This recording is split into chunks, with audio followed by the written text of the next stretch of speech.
प्रदर्शन कर रहे हैं और बिहार के भीतर बेकारी को जो लेकर के आक्रोश है, उस आक्रोश को प्रदर्शित कर रहे हैं।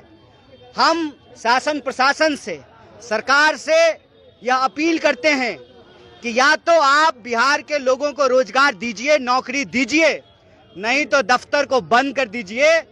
जो दफ्तर बेरोजगारी के सवाल पर, नौकरी के सवाल पर कोई कार्रवाई नहीं कर रही हो, उस दफ्तर को खुले रहने की जरूरत नहीं है। और आज विभिन्न जिलों में या तो जो रोजगार कार्यालय है बंदी कर रहे हैं, या जो डीएम साहब हैं उनके घर तक जाने का जो रास्ता है उसका तालाबंदी कर रहे हैं। हमारी मांग बिल्कुल साफ है, नौकरी दो या सत्ता छोड़ो। अगर आप नौकरी नहीं दे सकते हैं तो आपको सत्ता पर बने रहने का कोई अधिकार नहीं है। इस देश में सिर्फ नेता के बेटा बेटी को रोजगार नहीं मिलेगा, गरीब, किसान, मजदूर और आम लोगों के बाल बच्चा को भी रोजगार देना पड़ेगा।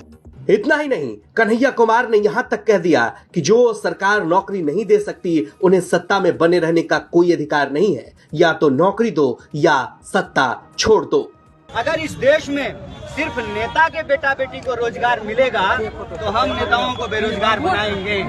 जो दफ्तर हमारे रोजगार को मुहैया नहीं करा सकता है, उस दफ्तर को चलने देने का कोई नैतिक अधिकार नहीं। आज इससे आपका आंदोलन से असर पड़ेगा क्या? देखिए, असर तो पड़ता है। हर इंसान को अपना जो है मेहनत करते रहना चाहिए। बहुत गंभीर है, पलायन के मुद्दे को लेकर के गंभीर है। और असर तो इस तरह से पड़ता है कि कहते हैं ना, करत अभ्यास के जरमती होत सुजान, रसरी आवत जात के सिल पर पड़त निशान। या नौकरी के सवाल पर जो तालाबंदी किए हैं, इसका असर पड़ेगा। बेगूसराय में कांग्रेस के द्वारा बेरोजगारी के सवाल पर विरोध प्रदर्शन किया गया और इस प्रदर्शन में कन्हैया कुमार शामिल हुए। कन्हैया कुमार के साथ भारी संख्या में युवा मौजूद रहे और इस विरोध